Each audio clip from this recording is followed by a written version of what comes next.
दोस्तों आज हम बात करने जा रहे हैं डिवोर्स इनटू द ब्लैक नाम की इस मूवी के बारे में, जिसके ऊपर मैं पहला पार्ट आपके लिए ला चुका हूं और ये इसका दूसरा पार्ट रहने वाला है। इस मूवी की परफॉर्मेंस बहुत ही बढ़िया है। प्राइम वीडियो पर टॉप नंबर 1 पर ये चल रही है, साथ ही साथ गूगल पर भी इसका परफॉर्मेंस बहुत ही बेहतरीन है। दोस्तों इसकी रेटिंग IMDb पर 4.5 की है 10 में से।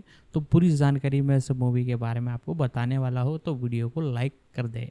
डिवोर्स इन द ब्लैक, जिसे टायलर पेरी की डिवोर्स इन द ब्लैक के नाम से बेचा गया, 2024 की एक अमेरिकी ड्रामा थ्रिलर फिल्म है जिसे टायलर पेरी ने लिखा, निर्मित और निर्देशित किया है।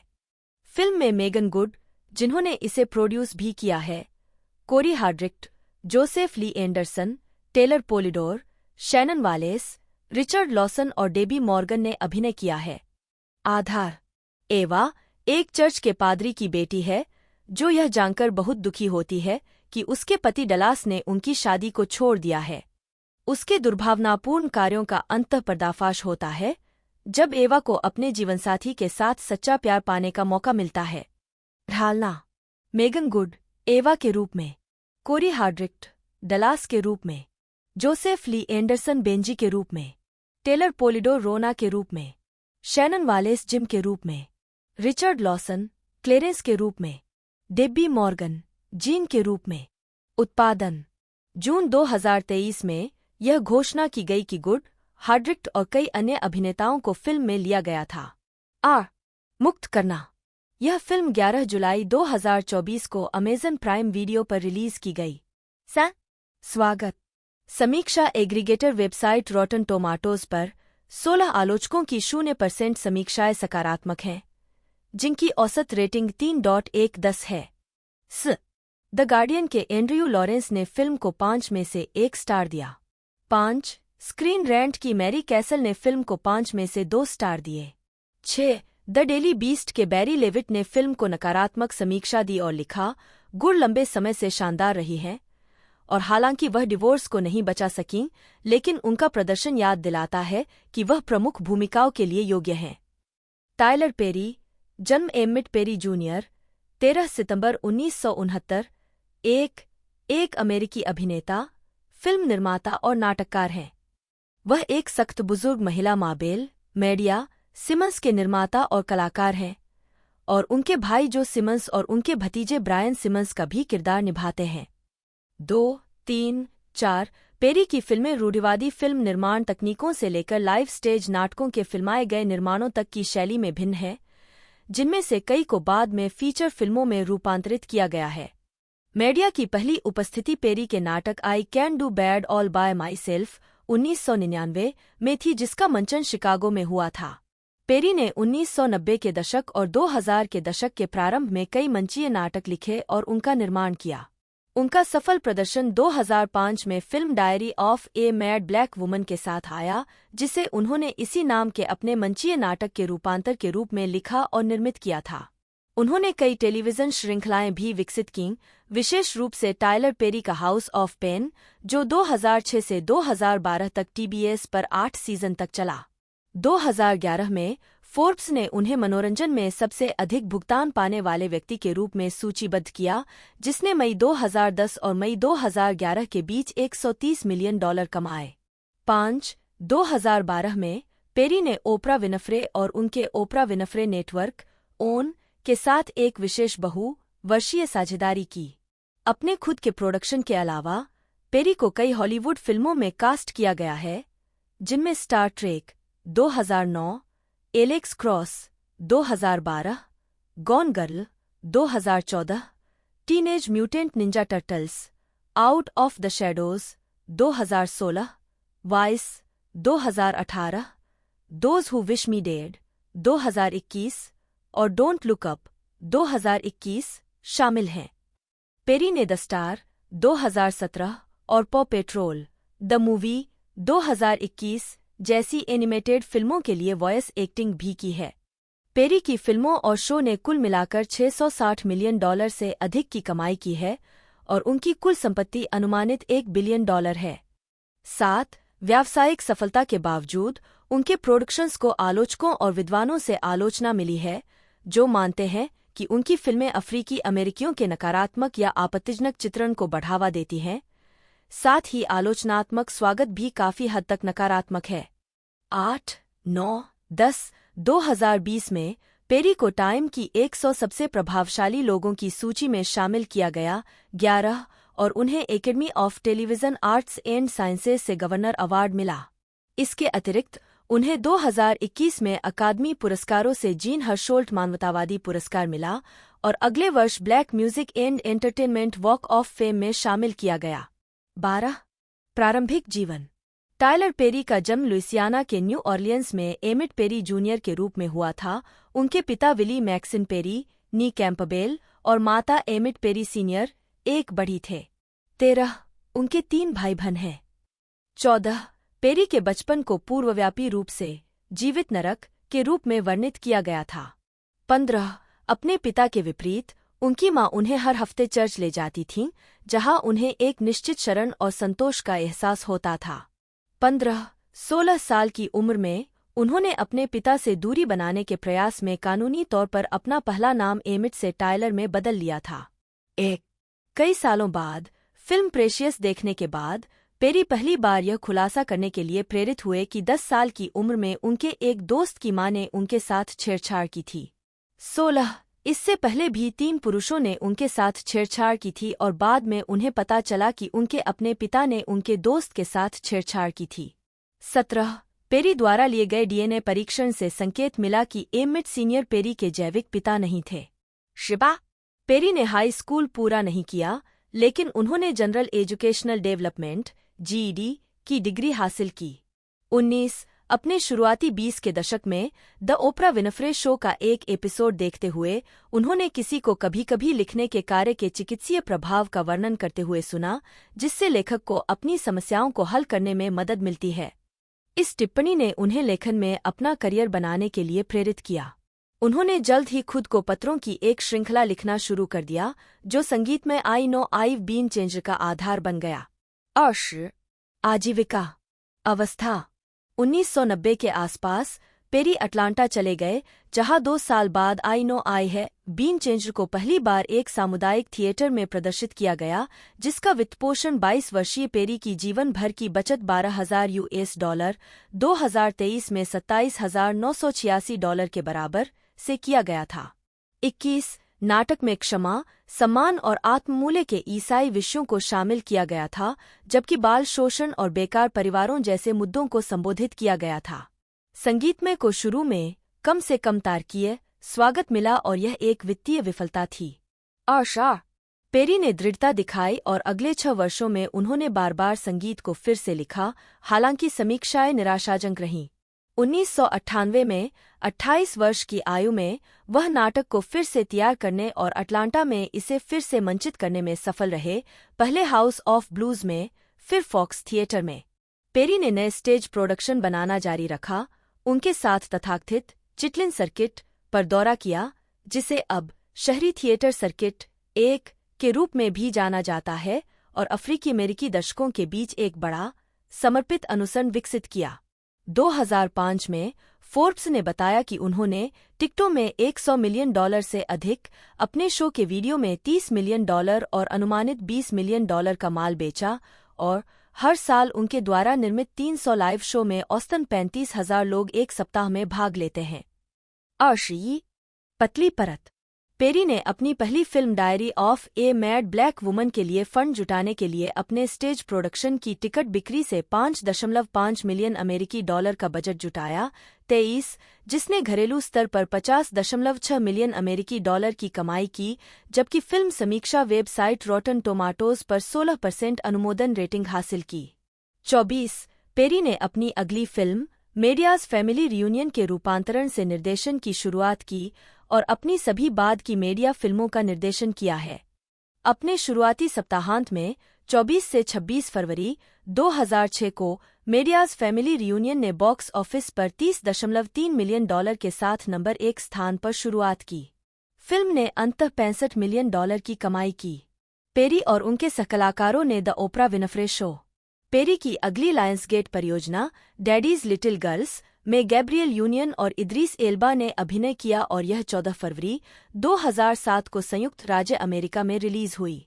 इसने $31 मिलियन से अधिक की कमाई की। 26 पेरी ने अपनी अगली film why Did I Get married लिखी, निर्देशित, निर्मित और अभिनय किया, जो 12 अक्टूबर 2007 को रिलीज हुई। यह उस सप्ताहांत $21.4 मिलियन की कमाई करते हुए नंबर 1 पर खुली।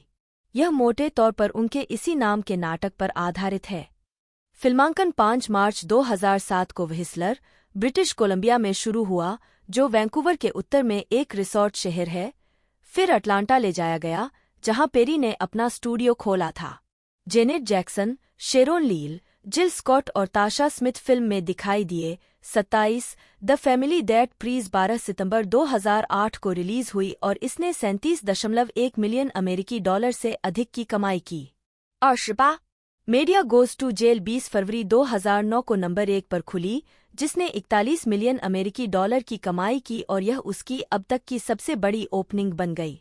यह पेरी की लायंसगेट एंटरटेनमेंट के साथ 7वीं फिल्म थी। निर्देशक जे अब्राम्स के अनुरोध पर 29/2009 में भी पेरी ने स्टार ट्रेक में स्टारफ्लीट अकादमी कमांडेंट एडमिरल बार्नेट, जो 8 मई को खुली। यह उनकी अपनी परियोजनाओं के बाहर पहली फिल्म उपस्थिति थी। पेरी ने अगली बार I Can Do Bad All By Myself 2009 लिखी, निर्देशित की और उसमें अभिनय किया।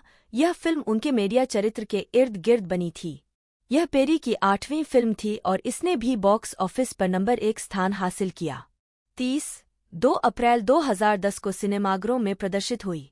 इसमें जेनेट जैक्सन, ताशा स्मिथ, जिल स्कॉट और मलिक योबा ने अभिनय किया। फिल्म ने घरेलू स्तर पर 60 मिलियन अमेरिकी डॉलर की कमाई की, जिसमें शुरुआती सप्ताहांत में 29 मिलियन अमेरिकी डॉलर की कमाई हुई। सरशाह पेरी 82वें अकादमी पुरस्कार समारोह 2010 में पेरी ने नटोजेक शांगे की 1975 की कोरियोपोम फॉर कलर्ड गर्ल्स हु है considered suicide when the rainbow is enough का फिल्म रूपांतरण निर्देशित किया, जो 5 नवंबर 2010 को सिनेमाघरों में रिलीज हुई। 33 वे stage show Madea's Big Happy Family में दिखाई दिए, जो एक स्टेज प्ले के रूप में अमेरिका में घूमा और 2011 में एक फिल्म के रूप में रिलीज किया गया, जिसे पेरी ने लिखा, निर्देशित और अभिनीत किया। मेरियाज बिग हैप्पी फैमिली के फिल्म संस्करण ने बॉक्स ऑफिस पर 25.8 मिलियन अमेरिकी डॉलर की कमाई की, जो दूसरे स्थान पर रही। सर्शिस लॉयंसगेट के साथ पेरी की अगली फिल्म गुड डीड्स थी, जिसमें पेरी मुख्य किरदार वेस्ली डीड्स की भूमिका में है।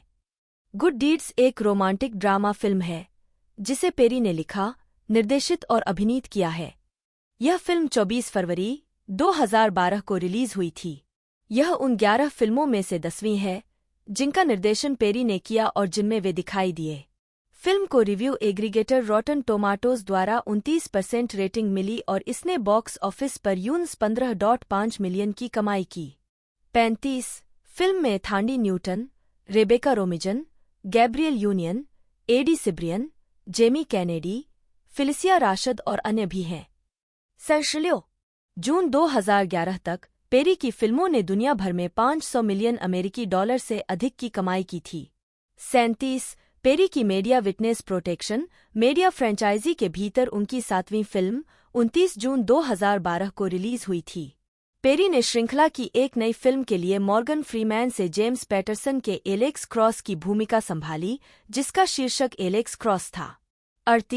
19 अक्टूबर 2012 को खुली यह फिल्म आलोचकों और दर्शकों द्वारा खराब कर दी गई।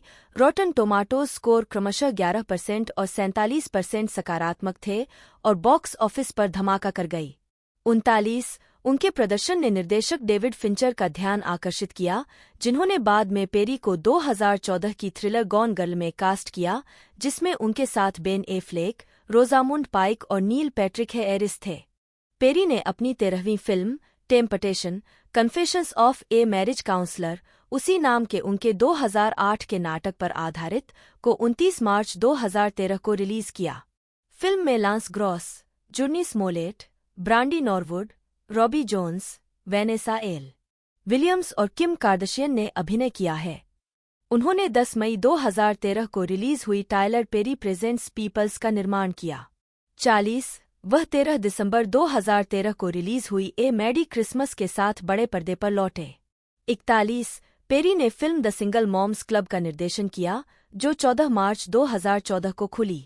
उनकी पहली animated film Maddy's tough love 20 जनवरी 2015 को डीवीडी पर रिलीज हुई। 42 जनवरी 2016 के मध्य में पेरी ने अपनी 17वीं फिल्म और मीडिया फ्रेंचाइजी की नवीं फिल्म बू ए मीडिया है एलोवीन की शूटिंग शुरू की।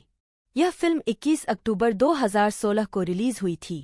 एक सीक्वल बू 2 ए मीडिया है एलोवीन अक्टूबर 2017 में रिलीज हुई थी।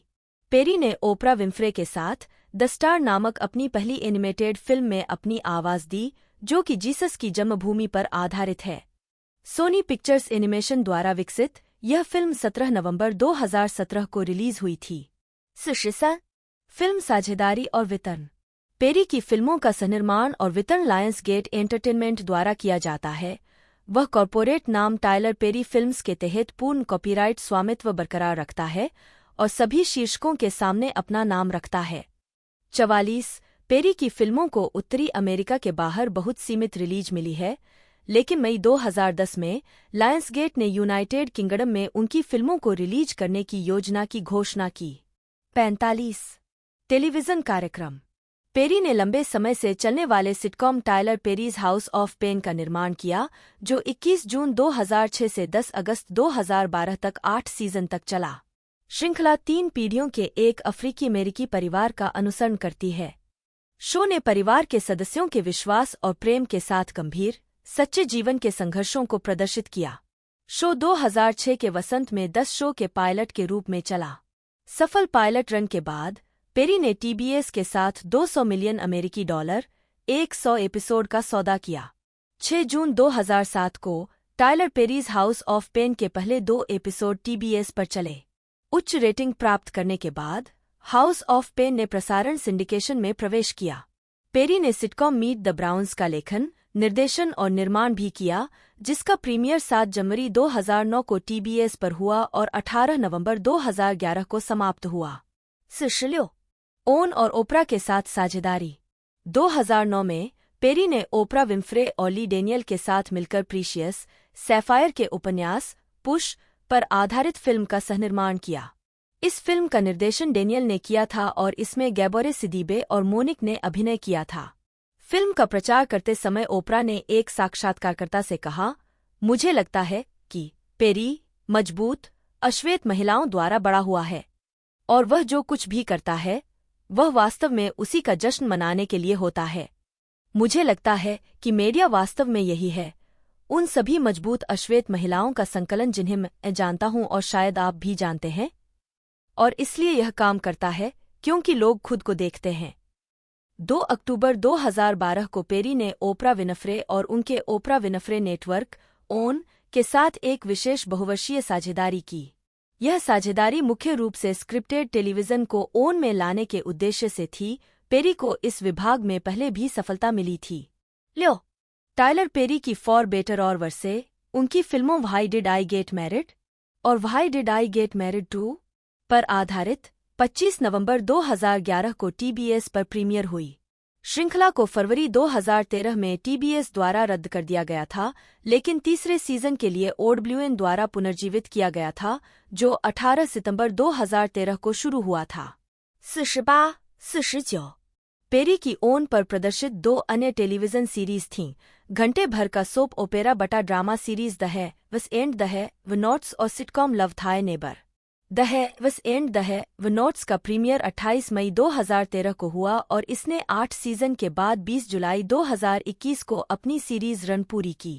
50 इस कार्यक्रम को ओपरा विन्फ्रे ने अपने नेटवर्क में सफलता लाने का श्रेय दिया और ओन के लिए कई अन्य उच्च श्रेणी के ड्रामा के लिए द्वार खोले। अपनी सीरीज रन के दौरान द है वस एंड द है व नॉट्स ने ओन प्रसारण स्टेशन के लिए कई नीलसन रेटिंग हाई प्राप्त की। 2 मई 2013 को बताया गया कि द है वस एंड द है व नॉट्स ने ओन के लिए एक नया रिकॉर्ड बनाया। 53 द है वस एंड द है व नॉट्स ने ओन को 8 साल की श्रृंखला के दौरान अपनी कुछ उच्चतम रेटिंग दी। 54 कार्यक्रम को ओन की सबसे बड़ी सफलता की कहानियों में से एक के रूप में सराहा गया, जिसमें साबुन के मजे की साप्ताहिक खुराक, विशिष्ट विश्वासघात, प्रेम संबंधों और चालाकी से भरी हुई थी। ऊशू इसके विपरीत लव थी नेबर को रेटिंग में संघर्ष करना पड़ा था। द एंड द नॉट्स अपने अधिकांश समय तक नेटवर्क का सर्वोच्च रेटेड कार्यक्रम रहा। 56-57 4 फरवरी 2014 को द एंड द नॉट्स रात के लिए केबल टेलीविजन पर सबसे ज्यादा देखे जाने वाले कार्यक्रम के रूप में आया। 58-11 मार्च 2014 को एंड द नॉट्स सीजन 2 के एपिसोड ने एक ओन रिकॉर्ड बनाया जब इसने नेटवर्क के इतिहास में सबसे अधिक रेटिंग हासिल की। रिकॉर्ड तोड़ने वाले एपिसोड ने 3.6 मिलियन दर्शकों को लाया, जो बॉबी क्रिस्टीना के साथ ओपरा के नेक्स्ट चैप्टर के साक्षात्कार के लिए ट्यून किए गए 3.5 मिलियन को पार कर गया, जो नेटवर्क का पिछला उच्चतम रेटेड दृश्य था। 9 जनवरी 2014 को पेरी की ओन के साथ निरंतर साझेदारी के हिस्से के रूप में नेटवर्क ने feature film the single moms club पर आधारित अपनी चौथी स्क्रिप्टेड सीरीज और पेरी द्वारा चौथी सीरीज का आदेश दिया, जिसका नाम if loving you is wrong था। घंटे भर की ड्रामा सीरीज का प्रीमियर 9 सितंबर 2014 को हुआ।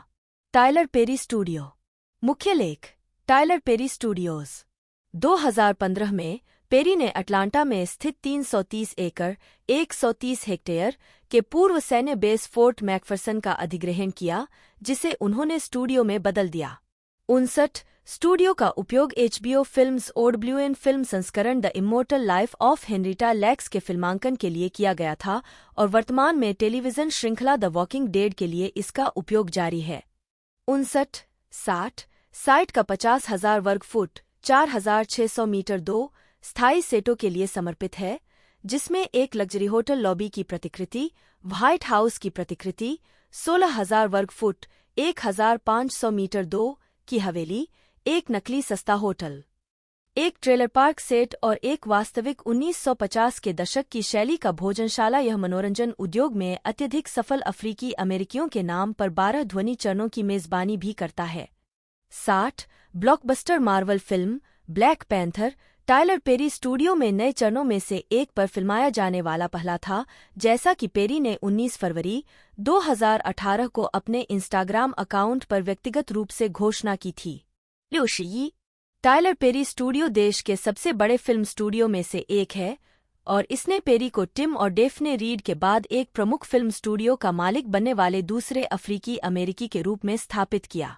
62-63 डोनाल्ड ग्लोवर ने कथित तौर पर FX सीरीज अटलांटा में पेरी पर निशाना साधा था।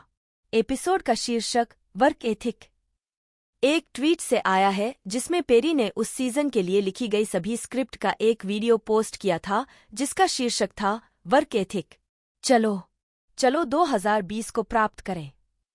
एपिसोड में एक महिला और उसकी बेटी एक निजी और रहस्यमय व्यक्ति द्वारा संचालित टीवी स्टूडियो में पहुंचती हैं, जिससे मिस्टर चॉकलेट के नाम से जाना जाता है। माँ को जल्द ही डर लगता है कि उसकी बेटी का मिस्टर चॉकलेट द्वारा शोषण किया जा सकता है। दर्शकों और आलोचकों ने जल्दी ही यह निष्कर्ष निकाला कि यह एपिसोड पेरी और अटलांटा में उनके स्टूडियो चलाने के तरीके का व्यंग्य कर रहा था। 78-79 वल्चर के इलेफे ओकंटाह ने अपनी समीक्षा लिखी, अटलांटा में पेरी के अपने 330 एकड़ के स्टूडियो की तरह मिस्टर चॉकलेट स्टूडियो कई साउंड स्टेज और ऑफिस स्पेस के साथ एक विशाल जगह है, और कहा, अटलांटा और पेरी के कई आलोचक हमसे 2 सवाल पूछते हैं। क्या हम अश्वेत लोगों को हर उस चीज का समर्थन करना चाहिए जो काली है? और क्या पेरी का हमारा उथला चित्रण अच्छे से ज्यादा नुकसान करता है? 5 लेखकों के लिए कमरों की कमी। 6 जनवरी 2020 को पेरी ने इंस्टाग्राम पर एक वीडियो पोस्ट किया जिसमें उन्होंने बताया कि वे अपनी फिल्मों और टीवी शो के लिए राइटर्स रूम का इस्तेमाल नहीं करते हैं और अपना काम खुद लिखना पसंद करते हैं। 81 पेरी को उभरते हुए अश्वेत लेखकों को अवसर न देने के लिए कई आउटलेट और मनोरंजन जगत की हस्तियों से आलोचना मिली। उस महीने के अंत में पेरी ने एक साक्षात्कार में जवाब दिया कि उन्होंने WGA लेखकों और गैरसंघ लेखकों दोनों के साथ काम करते समय समस्याओं का अनुभव किया था। उनका दावा है कि WGA लेखक ऐसी स्क्रिप्ट प्रस्तुत करते थे जिन्हें कई बार भुगतान पाने के लिए फिर से लिखना पड़ता था। उन्होंने यह भी कहा कि गैरसंघ लेखकों ने गुणवत्ता के उनके मांगों को पूरा करने के लिए संघर्ष किया और वे उनके द्वारा लिखी गई हर एक स्क्रिप्ट से नाखुश थे क्योंकि वे आवाज से बात नहीं कर रहे थे। पाशा टाइलर पेरी के लिए समर्थन। द ग्रियो और MSNBC के गोल्डी टेलर ने 21 अप्रैल 2011 को NPR ऑल थिंग्स कंसिडर्ड साक्षात्कार में पेरी के लक्षित दर्शकों के बारे में कहा, मुझे नहीं लगता कि टाइलर पेरी टूरे से बात कर रहे हैं। मुझे नहीं लगता कि वह मुझसे बात कर रहे हैं, लेकिन मुझे पता है कि वह सीधे मेरी माँ, मेरी बहन, मेरे चचेरे भाई बहनों से बात कर रहे हैं और उनकी ज़रूरत के समय उनसे मिल रहे हैं, और यही कला और फिल्म निर्माण है। पाकिस्तान अपने हफिंगटन पोस्ट संपादकीय में समाजशास्त्री शाइन ली ने पेरी को आज के सबसे नवीन फिल्म निर्माताओं की श्रेणी में सूचीबद्ध किया है। पाकिस्तान व्यक्तिगत जीवन। Perry Janet Jackson, Will Smith और ओपरा विम्फ्रे की अच्छी दोस्त हैं। पाकिस्तान पेरी एक ईसाई हैं। 86 उनके काम के कई विषय धर्मशास्त्र और सामाजिक व्यवहार को दर्शाते हैं जो मुख्य रूप से काले चर्च संस्कृति का संकेत देते हैं, जैसे कि उनके मंच और स्क्रीन दोनों कामों में कई दृश्य जो चर्च की सेटिंग और पूजा शैलियों को दिखाते हैं जो आमतौर पर मुख्य रूप से अफ्रीकी अमेरिकी चर्चों में पाए जाते हैं, जिसमें सुसमाचार संगीत और कलाकारों के शोकेस शामिल हैं। 20 जुलाई 2009 को पेरी ने फिलाडेल्फिया डे कैंप के 65 बच्चों को वॉल्ट डिज्नी वर्ल्ड की यात्रा के लिए प्रायोजित किया, यह पढ़ने के बाद कि एक उपनगरीय तैराकी क्लब हंटिंगडन वैली, पेंसिल्वेनिया में वैली स्विम क्लब ने उन्हें तिरस्कृत कर दिया था। 88 उन्होंने अपनी वेबसाइट पर लिखा, मैं चाहता हूं कि वे जानें कि हर बुरे काम के लिए जो कुछ लोग आपके खिलाफ करेंगे, ऐसे लाखों लोग हैं जो उनके लिए कुछ अच्छा करेंगे। 8 दिसंबर 2009 को पेरी की मां विली मैक्सिन पेरी का 64 साल की उम्र में बीमारी के बाद निधन हो गया। 91 वह साउथवेस्ट अटलांटा में रहते हैं और काम करते हैं, जहां वह टाइलर पेरी फिल्म और टीवी स्टूडियो संचालित करते हैं। 92 अगस्त 2010 में यह बताया गया कि उन्होंने जॉन्स क्रीक के अटलांटा उपनगर में 58 एकड़ 23 हेक्टेयर की संपत्ति डीन गार्डन खरीदी थी। उन्होंने मौजूदा 32,000 वर्ग फुट 3,000 मीटर 2 की हवेली को गिरा दिया और संपत्ति पर एक नया, पर्यावरण के अनुकूल घर बनाने की योजना बनाई, लेकिन कभी नहीं बनाया। 94 30 नवंबर 2014 को पेरी की पार्टनर गेलिला बेकेले ने उनके बेटे अमन को जन्म दिया। 95 दिसंबर 2020 में पेरी ने घोषणा की कि वह सिंगल बैचलर हैं। 7 मार्च 2021 को Prince Harry, Duke of Sussex और मेघन, डचेस ऑफ ससेक्स ने ओपरा विद मेघन एंड हैरी के टेलीविजन साक्षात्कार में सार्वजनिक रूप से खुलासा किया कि पेरी ने 3 महीने के लिए प्रारंभिक सुरक्षा और आवास प्रदान किया, जिससे दंपति को मार्च 2020 में अपने ब्रिटिश शाही संरक्षण के वापस लेने के बाद सुरक्षित रूप से कनाडा से कैलिफोर्निया स्थानांतरित होने की अनुमति मिली। 99 पेरी उनकी बेटी ससेक्स की राजकुमारी लिलीबेट के गॉडफादर भी हैं। स्टीफन ट्विच बॉस की मौत के बाद पेरी ने अपने इंस्टाग्राम अकाउंट पर एक वीडियो अपलोड किया जिसमें उन्होंने अवसाद के साथ अपने संघर्ष के बारे में बात की और खुलासा किया कि अपने करियर को आगे बढ़ाने से पहले उन्होंने कई बार आत्महत्या का प्रयास किया था।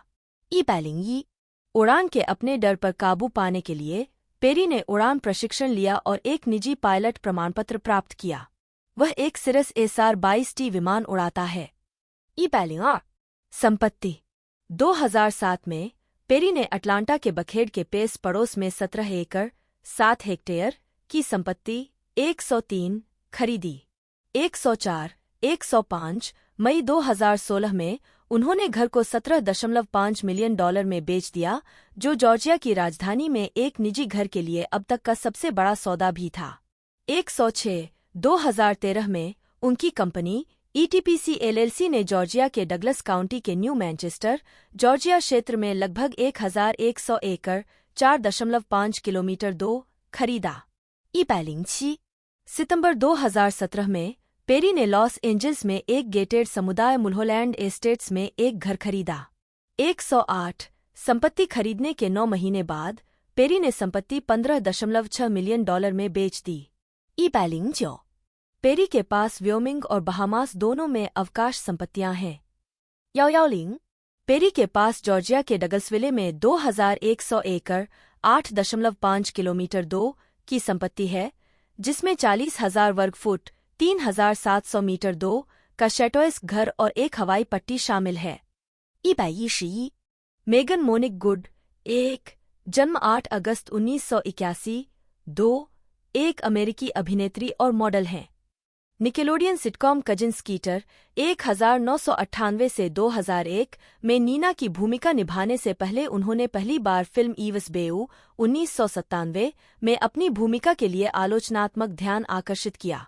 गुड को deliver us from Eva 2003, roll bounce 2005 और स्टॉम्प द यार्ड 2007 फिल्मों में अभिनय करने के बाद और अधिक प्रसिद्धि मिली। 2012 में गुड ने film think like a man के कलाकारों की टुकड़ी में अभिनय किया। अगले वर्ष उन्होंने एनबीसी ड्रामा सीरीज डिसेप्शन में मुख्य किरदार जोआना लोकास्टो की भूमिका निभाई और comedy anchorman 2 the legend continues में अभिनय किया। गुड ने film one missed call 2008, सौवी 2008, the unborn 2009 में सहायक भूमिकाएं निभाई हैं और डीसीयू फिल्म शाज़म 2019 और Shazam fury of the gods 2023 में डार्ला डुडले के सुपरहीरो संस्करण के रूप में भी काम किया है। उन्होंने अमेजन प्राइम वीडियो के लिए टायलर पेरी की डिवोर्स इन द ब्लैक 2024 का सहनिर्माण और अभिनय किया। प्रारंभिक जीवन और परिवार। गुड का जन्म 8 अगस्त 1981 को लॉस एंजल्स के पैनोरमा सिटी पड़ोस में हुआ था। उनकी मां टायरा वार्डलोडॉयल ने अपनी किशोरावस्था में गुड के मैनेजर के रूप में काम किया और उनके पिता लियोन गुड एक एलएपीडी पुलिस अधिकारी हैं। 3, 4, 5 गुड ने कहा है कि उनकी नानी यहूदी और अफ्रीकी हैं। मेरी माँ के पिता चेरोकी और कुछ और थे। मेरे पिताजी की माँ प्यूर्टो रिकान और अश्वेत थीं और उनके पिता बारबाडोस से थे। 6 गुड का पालनपोषण कैनियन कंट्री, जिसे अब सांता क्लैरिटा, कैलिफोर्निया में हुआ। उनकी 3 भाई बहन हैं, जिनमें बड़ी बहन और साथ ही अभिनेत्री लामिया गुड शामिल हैं। 7 उन्होंने अपने अभिनय करियर की शुरुआत 4 साल की उम्र में की थी। 8 गुड के अनुसार वह सुपर नर्डी, सुपर पतली, बकेत, बिग ओले एफ्रो के साथ बड़ी हुई और फिर भी मुझे अपने बारे में आत्मविश्वास की भावना थी जैसे वे अभी तक इसे नहीं समझते हैं। 9 उसने कहा है कि उसके पास शुरुआती वयस्कता तक कोई रोल मॉडल नहीं था जब उसने अभिनेत्री चार्लीज थेरॉन की प्रशंसा करना शुरू किया। आजीविका। बचपन। अपने करियर के शुरुआती दौर में गुड ने डूगी हावसर, एमडी और एमएन जैसे टेलीविजन शो में एक अतिरिक्त कलाकार के रूप में काम किया। 8 जब वह 13 वर्ष की थी, गुड को उनकी पहली फिल्म 1995 की कॉमेडी फ्राइडे में कास्ट किया गया था। 3 उन्हें पहली बार कासी लेमन्स की 1997 की फिल्म ईवस बेऊ में परेशान किशोरी सिसली बैटिस्ट के रूप में उनके प्रदर्शन के लिए आलोचनात्मक मान्यता मिली। उन्हें 2 पुरस्कार नामांकन प्राप्त हुए, जिसमें उनका पहला एनएसीपी इमेज अवार्ड नामांकन भी शामिल था। वयस्कता। अगले कुछ सालों तक छोटी फिल्म और टेलीविजन भूमिकाएं निभाने के बाद गुड ने 2000 के दशक की शुरुआत में ज्यादा परिपक्व भूमिकाओं में बदलाव करना शुरू कर दिया। गुड का मानना है कि वह अपने से कई साल छोटे किरदार निभाने की वजह से वयस्क भूमिकाओं में जाने में सक्षम थी। 10 1998 से 2001 तक वह निकलोडियन के टीवी शो कजिन स्कीटर में नीना के रूप में दिखाई दीं। गुड ने फिल्म 3 स्ट्राइक्स और house party 4 down to the last minute में छोटी भूमिकाएं निभाईं। 2003 में गुड के लिए एक प्रमुख वर्ष, उन्हें एक्शन ड्रामा बाइकर बॉयज और romantic comedy deliver us from Eva में भूमिकाएं मिलीं, जिसने उन्हें बाल अभिनेत्री से वयस्क अभिनेत्री बनने में मदद की। वह माई वाइफ एंड किड्स के एक सीजन के लिए वेनेसा के किरदार में भी नजर आईं, इससे पहले कि उन्हें किसी अन्य अभिनेता द्वारा प्रतिस्थापित किया जाता। 11 2004 में गुड ने जॉर्डना ब्रूस्टर, सारा फोस्टर और जिल रिची के साथ एक्शन फिल्म डेब्स में अभिनय किया और 2005 के ब्लैक मूवी अवार्ड्स में सर्वश्रेष्ठ अभिनेत्री का नामांकन प्राप्त किया। उन्होंने द कुकआउट, लांस अन रिवेरा के निर्देशन में बनी पहली फिल्म और teen dance film you got served में भी छोटी भूमिकाएं की। 2005 में गुड ने हॉरर फिल्म वेनम के साथ साथ अच्छी तरह से प्राप्त नियो नोयर फिल्म ब्रिक में सह-अभिनय किया। उन्होंने मैल्कम डी ली की रोल बाउंस में रैपर अभिनेता बो वॉ के साथ अभिनय किया। 2006 में गुड ने शहरी एक्शन ड्रामा कमर डीप में कोको की भूमिका निभाई, जो उन्हें लगा कि उनकी पहली सच्ची मुख्य अभिनेत्री की भूमिका थी। 8 गुड ने उसी वर्ष video game Scarface the world is yours के लिए एक चरित्र की आवाज भी दी। 12 अगले वर्ष गुड ने dance film stomp the yard में भूमिका निभाई, जिसमें नियो और बचपन और निजी दोस्त कोलंबस शॉर्ट ने अभिनय किया। 3 वह माइक मायर्स की कॉमेडी द लव गुरु में एक गुस्सैल ट्रॉफी पत्नी के रूप में दिखाई दीं और वर्ष के उत्तरार्ध में वह 100वीं में पीड़ितों खेल खिलाड़ियों में से एक थीं। उन्होंने 2009 की द अनबॉर्न में गैरी ओल्डमैन और ओडेट यूस्टमैन के साथ अभिनय किया। 2019 में वह 2012 की थिंक लाइक ए मैन में कलाकारों की टुकड़ी का हिस्सा थीं, जो स्टीव हार्वे की 2009 की किताब act like a lady, think like a man पर आधारित एक फिल्म थी। 2013 में गुड ने एंकरमैन 2 द लीजेंड कंटिन्यूज में अभिनय किया। गुड ने जनवरी से मार्च 2013 तक टेलीविजन पर वापसी की डिसेप्शन में अभिनय किया। हेयर सैलून से निकलते समय गुड से उनके एजेंटों ने सीरीज के बारे में संपर्क किया था।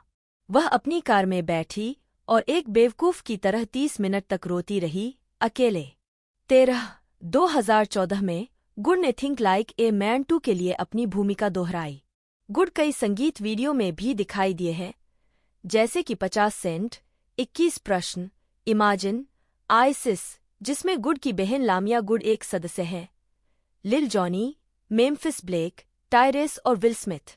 उन्होंने मार्लन ओलिवेरा और साथी कलाकारों तमारा बास और टाई होजेस के साथ मिलकर अपनी खुद की production company freedom bridge entertainment शुरू की है। गुड ने 30 जून 2013 को बीईटी पुरस्कार समारोह में माइकल कॉस्टेलो द्वारा डिजाइन की गई एक शाही नीले रंग की पोशाक पहनी थी। इस पोशाक में उनके मिडरिफ तक एक गहरी नेकलाइन और एक सामने की स्लिट थी जो मध्यजांघ तक उठी हुई थी। 16 इसकी तुलना कभी कभी जेनिफर लोपेज द्वारा 2000 में 42वें वार्षिक ग्रैमी पुरस्कारों में पहनी गई ग्रीन वर्साचे ड्रेस से की जाती थी। 17 फैशन और स्टाइल संपादकों ने समारोह में गुड को सबसे खराब पोशाक के रूप में चुना। यह ड्रेस इसलिए भी विवादास्पद थी क्योंकि गुड बेस्ट गॉस्पेल आर्टिस्ट के लिए बीईटी अवार्ड प्रस्तुत कर रही थीं। द क्रिश्चियन पोस्ट की क्रिस्टीन थॉमसोस के अनुसार गुड का खुद को सेक्सी क्रिश्चियन के रूप में पेश करने के अपने स्टाइलिस्ट विकल्पों का बचाव करने का इतिहास रहा है। उन्होंने उस वर्ष की शुरुआत में कहा था, हर काम करने का एक शानदार तरीका होता है और सेक्सी होने या सेक्स अपील होने में कुछ भी गलत नहीं है, और मुझे लगता है कि मैं निश्चित रूप से एक ऐसी व्यक्ति बनने जा रही हूं जो साहसपूर्वक लोगों के बीच जाएगी और एक ऐसी व्यक्ति बनूंगी जो कहेगी, देखो, महिलाएं ठीक हैं। 18, 19, 20 गुड ने इंस्टाग्राम पर जवाब देते हुए दुख व्यक्त किया कि समारोह में उन्होंने जो पहना था उसे लेकर उनके चरित्र और उनके तत्कालीन पति पर निर्णय पारित किया गया था। उसने कहा कि उसने यह ड्रेस इसलिए चुनी क्योंकि उसे यह पसंद थी और उसने अपनी ड्रेस में अपनी व्यक्तिगत पहचान को व्यक्त करने की कोशिश की। 19, 20 हालांकि वह चर्च में नहीं पली बढ़ी, गुड एक ईसाई है, खुद को एक आध्यात्मिक व्यक्ति मानती है और उसने कई साक्षात्कारों में कहा है कि वह ऐसी भूमिकाएं अस्वीकार करती है जो उसे लगता है कि ईश्वर को निराश कर सकती हैं। 22, 23 उसने एक साक्षात्कार में बताया कि यीशु उसके नायकों की सूची में सबसे ऊपर है और उसने जो आखिरी किताब पढ़ी थी वह बाइबल थी। 22 साल की उम्र में गुड ने डेटिंग के बजाय अपने करियर पर ध्यान केंद्रित करना चुना, जैसा कि उन्होंने 2004 के एक साक्षात्कार में बताया था। 10, 2011 में गुड ने कोलंबिया पिक्चर्स के एक कार्यकारी और 7वें दिन के एडवेंटिस्ट उपदेशक डेवोन फ्रैंकलिन को डेट करना शुरू किया। अप्रैल 2012 की शुरुआत में उनकी सगाई हुई और 16 जून 2012 को कैलिफोर्निया के मालिबू में ट्रायम्फो क्रीक वाइनरी में उनका विवाह हुआ। 24, 25 इस जोड़े ने कहा कि वे अपनी शादी से पहले अपने रिश्ते में पवित्र रहे। 17 दिसंबर 2021 में यह घोषणा की गई कि गुड और फ्रैंकलिन शादी के 9 साल बाद तलाक ले रहे हैं। 26 जून 2022 में उनके तलाक को अंतिम रूप दिया गया। 27 1 गुड मई 2023 से अभिनेता जोनाथन मेजर्स को डेट कर रही हैं। 28 29 फिल्मोग्राफी पतली परत वर्ष शीर्षक भूमिका नोट्स 1995 एक इच्छा करो मॉली जेनी छोटा शुक्रवार बच्चा आ 1997 ईवस बेउस सिसली बैटिस्ट 1999 लड़कियों का गुप्त जीवन के 2003 स्ट्राइक बुएला डगलस ग्रह पर नए बच्चे Nina Jones cousin Skeeter TV movie 2001 House party 4 आखिरी मिनट तक Tina video. 2003 Biker Boyz Tina हमें ईवा से बचाओ जैकवी डेंड्रिज चलो या मरो नकली शुक्र वीडियो। 2004 DBS मैक्स ब्रेवर आपको सेवा दी गई सुंदर द कुकआउट ब्रिटनी। 2005 इंट काड़ा जहर सीसी रोल बाउंस नाओमी फिलिप्स। 2006 घर से मीलों दूर नताशा फ्रीमैन कमर तक गहरा कोको। 2007 मनोबल बढ़ाओ अप्रैल पामर। 2008 एक मिस्ड कॉल शेली बाम प्रेम गुरु प्रूडेंस रोआनोक। कोरी हार्ड्रिक्ट जन्म 9 नवंबर 1975 एक अमेरिकी अभिनेता हैं। वे 1990 के दशक के उत्तरार्ध से फिल्म और टेलीविजन में दिखाई दिए हैं। व्यक्तिगत जीवन हार्ड्रिक का जन्म शिकागो, इलिनॉइस में हुआ था। 6 साल तक डेटिंग करने के बाद वह और अभिनेत्री टिया मोवरी क्रिसमस के दिन 2006 में सगाई कर ली। 20 अप्रैल 2008 को उन्होंने सांता बारबरा, कैलिफोर्निया में शादी कर ली। 2011 में मोवरी की पहली गर्भावस्था को स्टाइल नेटवर्क पर उनके और उनकी जुड़वां बहन द्वारा अभिनीत reality TV show Tiya and तामेरा पर प्रसारित किया गया था। 5 हार्ड्रिक और मोवरी का एक बेटा है जिसका नाम क्री टेलर है, जो 28 जून 2011 को पैदा हुआ। 6, 7, 8 और एक बेटी है जिसका नाम कायरो तियाना है, जो 5 मई 2018 को पैदा हुई थी। 4 अक्टूबर 2022 को यह घोषणा की गई कि दोनों सुलह न हो पाने वाले मतभेदों के कारण अलग हो गए। आजीविका जीवित व्यक्ति की जीवनी के इस खंड में कोई संदर्भ या स्रोत शामिल नहीं है। कृपया विश्वसनीय स्रोत जोड़कर मदद करें। जीवित लोगों के बारे में विवादास्पद सामग्री जो स्रोतहीन या खराब स्रोत वाली है, उसे तुरंत हटा दिया जाना चाहिए। स्रोत खोजें कोरी हार्ड्रिक्ट समाचार पत्र किताबें विद्वान ज्येष्ठ। सितंबर 2021 जाने कि इस संदेश को कैसे और कब हटाया जाए। हार्ड्रिक्ट ने 1990 के दशक के अंत में टेलीविजन पर अपना करियर शुरू किया, जिसमें smart guy, that's so Raven, Felicity, once and again और ER जैसे साप्ताहिक प्राइमटाइम कार्यक्रमों में दिखाई दिए। उन्होंने 1999 की romantic comedy never been kissed से अपनी फिल्मी शुरुआत की, जिसमें ड्रू बैरीमोर ने अभिनय किया। इसके बाद उन्होंने ड्रामा क्रेजी ब्यूटीफुल 2001 में भूमिका निभाई। Hardrict Creature Unknown 2004, Miles from Home 2006 और ड्रिफ्टवुड 2006 में भी दिखाई दिए हैं। 1999 में हार्ड्रिक्ट ने अपनी भावी पत्नी टिया मोरी और उनकी जुड़वां बहन तामेरा मोरी के साथ हॉलीवुड हॉरर फिल्म में सह-अभिनय किया। 2007 में उन्होंने ABC family series Lincoln Heights में एक आवर्ती भूमिका निभाई और फिल्म नेबरहुड वॉच का कार्यकारी निर्माण किया, जिसमें उन्होंने अभिनय भी किया। 13 अगले वर्ष हार्ड्रिक्ट ने क्लिंट ईस्टवुड द्वारा निर्देशित और अभिनीत फिल्म ग्रैंड टोरिनो में सहायक भूमिका निभाई। 14 उसी वर्ष उन्हें गायिका ब्रांडी के गीत राइट हियर डिपार्टेड के संगीत वीडियो में उनके प्रेमी के रूप में लिया गया। 2009 में वे romantic comedy He's Just Not That Into You और ड्रामा डफ बॉयज में नजर आए। हार्ड्रिक्ट ने CW शो द गेम तत्कालीन पत्नी टिया मोरी के साथ में हिल स्ट्रीट ब्लूज एपिसोड में केबल मैन के रूप में अतिथि भूमिका निभाई थी। हार्ड्रिक्ट बाद में CBS sitcom accidentally on purpose के पायलट एपिसोड में रयान के रूप में दिखाई दिए। हालांकि बाद में उनकी जगह पूछ हॉल द गेम से उनकी तत्कालीन पत्नी के सहकलाकार ने ले ली।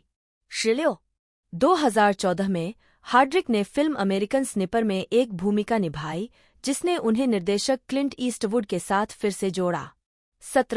2015 में उन्होंने जून की भूमिका निभाई, जो बड़े भाई है जो किसी भी तरह से अपने परिवार की देखभाल करता है, फिल्म ब्रदरली लव में के पामर और एरिक डी हिल जूनियर के साथ। 2017 में उन्होंने टुपैक शकूर की biopic all eyes on me में जैक्स एग्नेंट को डेमेट्रियस शिप जूनियर, दाने गुरेरा और मनीबी के साथ चित्रित किया। 19 फिल्मोग्राफी पतली परत वर्ष शीर्षक भूमिका नोट्स 1999 कभी चूमा नहीं गया लपेटने वाला। 2001 आत्मा का खोज कोरी छोटा पागल सुंदर विल्कॉक्स 2004 प्राणी अज्ञात परछा 2005 जीवित मृतकों की वापसी नेक्रोपोलिस कोड़ी return of the living dead rave to the grave कोड़ी हॉलीवुड हॉरर स्टेसी 2006 घर से मीलों दूर जॉन कॉनवे। अनुबंध ड्रिफ्ट व डेरिल जोन्स। 2007 पड़ोस की घड़ी जेम्स। 2008 ग्रैंड टोरिनो शासक।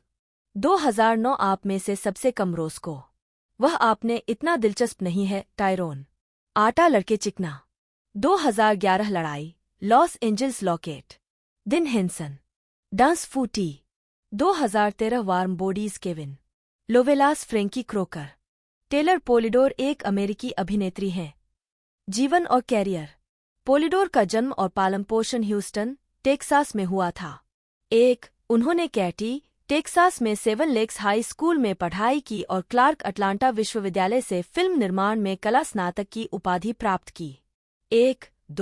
पोलिडोर ने 2008 की comedy film welcome home Roscoe Jenkins में एक छोटी सी भूमिका निभाकर बड़े पर्दे पर शुरुआत की। बाद में वह सच्ची अपराध टेलीविजन श्रृंखला स्नैप्ड, किलर कपल्स और फेटल अट्रैक्शन में दिखाई दी और the resident, step up, high water और जीनियस, आर्था में अतिथि भूमिका निभाई। 2018 से 2019 तक सीडब्ल्यू सुपरहीरो श्रृंखला ब्लैक लाइटनिंग में उनकी एक आवर्ती भूमिका थी। 2021 से 2023 तक पोलिडोर ने FX crime drama series snowfall में बाउंटी शिकारी डलास अली की भूमिका निभाई। 2022 से 2023 तक उन्होंने CW sports drama series all American Homecoming में आवर्ती भूमिका निभाई थी। बाद में 2022 में पोलिडोर को ऑलब्लक अलौकिक ड्रामा सीरीज विक्टर सिटी में मुख्य भूमिका के लिए चुना गया। 2023 में उन्हें टायलर पेरी की drama film divorce in the black में कास्ट किया गया।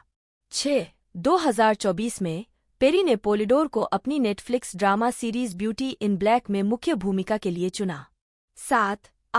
9 फिल्मोग्राफी। पतली परत। वर्ष शीर्षक भूमिका नोट्स। 2008 घर में आपका स्वागत है रोस्को जेंकिंस घरेलू लड़की। 2016 मेरे सभी दोस्त मर चुके हैं लाना लघु फिल्म। 2016 पिता का बचाव वयस्क चमेली लघु फिल्म। 2016 मोज़ेक मारा एंडरसन। 2017 वापस एक पर प्रथम स्थान जेनोबिया। 2018 आपकी पसलियां नहीं पेरिस लघु फिल्म। 2019 आपके बिना बवेट लघु फिल्म। 2020 सवारी इसाबेल बेल किंग लघु फिल्म। 2024 काले धन में तलाक रोना। टेलीविजन। वर्ष शीर्षक भूमिका नोट्स। अलिंग घातक आकर्षण डेनिटा स्मिथ प्रकरण कॉलेजिएट हत्या। 2013 स्नैप्ड, किलर कपल्स निक्की हिल एपिसोड, रेचल कम्बरलैंड और जॉन विलियम्स। 2015 घातक आकर्षण शेरोन एपिसोड ए लेथल लव। 2018 निवासी ट्रीना एपिसोड स्वतंत्रता दिवस। 2018 कदम बढ़ाए उच्च जल विद्यार्थी एपिसोड पायलट। 2018 से 2019 एक सुपरहीरो का नाम Lisa 5 episode. 2021 Genius Aretha Darlene episode Aretha Do Right Woman. 2021 The Loud House Shelby episode Lori Days in the Nick of Time आवाज। 2020 से 2021 यह टट्टू है क्लारा आवाज 19 एपिसोड। 2019 से 2022 जिज्ञासु जॉर्ज विन्नी बटा लाइब्रेरियन आवाज 5 एपिसोड। 2021至2023 इम्पात Dallas 10 episode. Ricky Lee Lawson 3 जन्म 7 मार्च 1947। 4 एक अमेरिकी अभिनेता हैं जिन्होंने फिल्मों और टेलीविजन पर अभिनय किया है। उन्हें शायद शैली की फिल्मों में उनकी भूमिकाओं के लिए सबसे ज्यादा जाना जाता है। उन्होंने 1982 की फिल्म पोल्टरजिस्ट में रयान और 1983 की एनबीसी मिनिसीरीज वी में डॉ.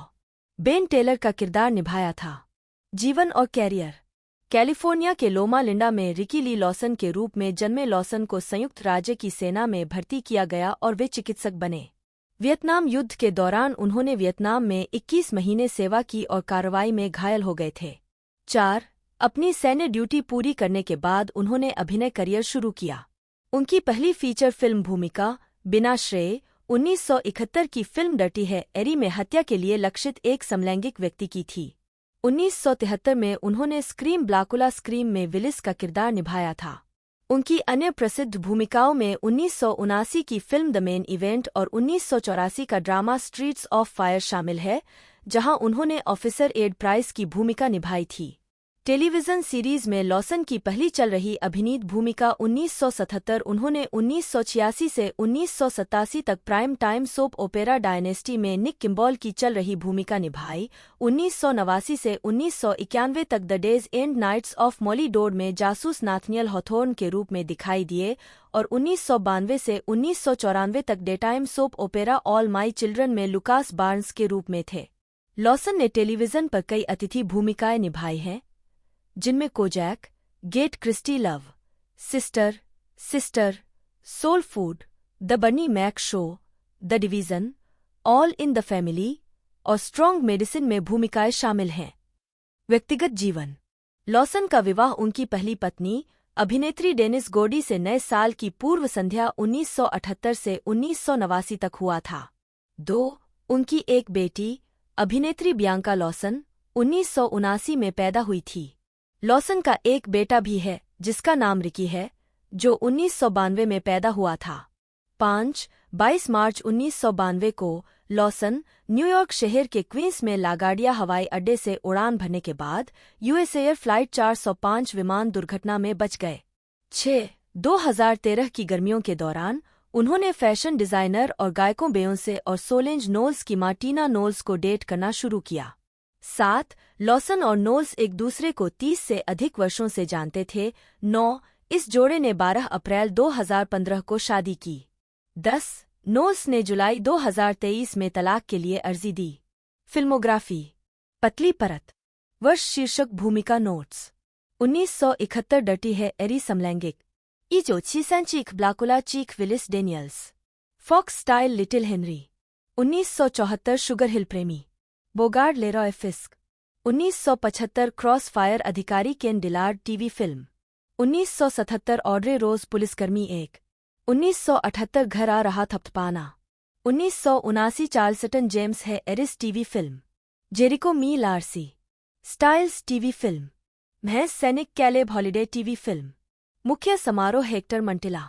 1980 स्वर्णिम क्षण एक ओलंपिक प्रेम कहानी जीन डेविस टीवी फिल्म। 1982 पोल्टरगाइस्टरियान। लीडफुट अधिकारी वेंचेक टीवी फिल्म। 1984 आग की सड़कें अधिकारी एड प्राइस। 1985 चिपकना कॉर्नेल। 1986 प्रभाव में Dr Duran TV film. Johnny में Gibson FBI Adam Prentiss TV film. 1989 भूला हुआ sergeant Frank Doc McDermott TV film. अपना आनंद दोगुना करें थोड़ा सा टीवी फिल्म। 1997 कम महत्व की चीज का प्रदर्शन CIA एजेंट। 1998 स्टेला ने अपनी लय कैसे वापस पाई जैक। 1999 न्याय गस टीवी फिल्म। जैकी वापस आ गया मिल्कमैन समर्स जैकी का पूर्व पति 1 टीवी फिल्म। 2000 मंगल और उससे आगे mission flight director Maynard Nixon छोटा। 2001 Blue Hill Avenue Uncle Rob. Debora Ann Debbi Morgan. Note एक अमेरिकी फिल्म और टेलीविजन अभिनेत्री हैं। मॉर्गन कई फिल्मों और टीवी प्रस्तुतियों में दिखाई दी हैं और उन्हें ABC soap opera all my children में एंजी बैक्स्टर हबर्ड की भूमिका के लिए सबसे ज्यादा जाना जाता है। मॉर्गन 1989 में एंजी के रूप में अपने प्रदर्शन के लिए ड्रामा सीरीज में उत्कृष्ट सहायक अभिनेत्री के लिए डेटाइम एमी पुरस्कार जीतने वाली पहली अफ्रीकी अमेरिकी थीं। उन्हें चार्म्ड के चौथे और 5वें सीजन में सीर के रूप में उनकी भूमिका के लिए भी जाना जाता है। फिल्म में ईवस बेऊ 1997 में मोजेल बैटिस डेलाक्रोइक्स के रूप में उनके प्रदर्शन ने आलोचकों की प्रशंसा और सर्वश्रेष्ठ सहायक महिला के लिए इंडिपेंडेंट स्पिरिट अवार्ड अर्जित किया। हाल ही में उन्होंने 2014 से 2021 तक स्टारज क्राइम ड्रामा सीरीज पावर और इसके spin off power book 2 ghost में एस्टेले ग्रीन के रूप में एक आवर्ती भूमिका निभाई और Fox drama series our kind of people में भी सहाभिनय किया। प्रारंभिक जीवन। मॉर्गन का जन्म डन उत्तरी कैरोलिना में हुआ था। उद्धरण वांछित लोरा एक शिक्षिका और जॉर्ज मॉर्गन जूनियर एक कसाई की बेटी। उसकी एक छोटी बहन है टेरी। जब मॉर्गन अभी भी एक बच्ची थी तब परिवार ब्रोंक्स में स्थानांतरित हो गया। 1997 में पीपल के साथ एक साक्षात्कार में मॉर्गन ने खुलासा किया कि उसके पिता एक अपमानजनक शराबी थे।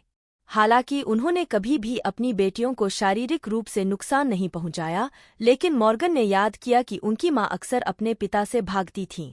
उनके पिता की 1975 में ल्यूकेमिया से मृत्यु हो गई। 5. मॉर्गन ने एक्विनास हाई स्कूल से स्नातक किया। आजीविका। मॉर्गन की सबसे पहली फिल्म भूमिका 1976 में मूवी मंकी हसल में थी। उन्होंने वी की भूमिका निभाई थी।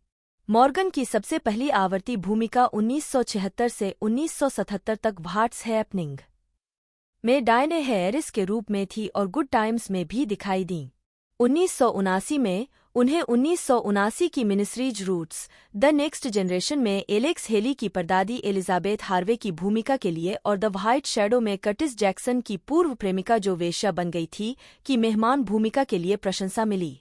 उनकी सबसे उल्लेखनीय भूमिका soap opera all my children में एंजी बैक्सटर हबर्ड की थी, एक भूमिका जो उन्होंने मूल रूप से जनवरी 1982 से जुलाई 1990 तक निभाई थी। 1989 में मॉर्गन ने ड्रामा सीरीज में उत्कृष्ट सहायक अभिनेत्री के लिए डेटाइम एमी पुरस्कार जीता, जिसे उन्होंने सांता बारबरा अभिनेत्री नैन्सी ली ग्राहन के साथ साझा किया। उन्होंने और विलियम्स ने 1980 के दशक के मध्य में न्यूयॉर्क हॉट ट्रैक्स नामक एक संगीत वीडियो शो की सहमेजबानी भी की। उद्धरण आवश्यक। ऑल माई चिल्ड्रन छोड़ने के बाद मॉर्गन ने एनबीसी सोप ओपेरा जनरेशन अभिनेत्री शेरोन ब्राउन की जगह में चैंटल मार्शल की भूमिका निभाई और शो के समाप्त होने तक इसमें बनी रहीं। इसके बाद उन्होंने 1993 में एबीसी के लविंग में एंजी हबर्ड के रूप में अपनी भूमिका दोहराई। 1995 में वह इसी चरित्र को द सिटी लविंग का एक नया संस्करण में लेकर आईं, जिससे मॉर्गन 3 अलग-अलग सोप ओपेरा में एक ही चरित्र को चित्रित करने वाले कुछ कलाकारों में से एक बन गईं। 1997 से 1998 तक उन्होंने पोर्ट चार्ल्स में डॉ. एलेन बर्गेस की भूमिका भी निभाई।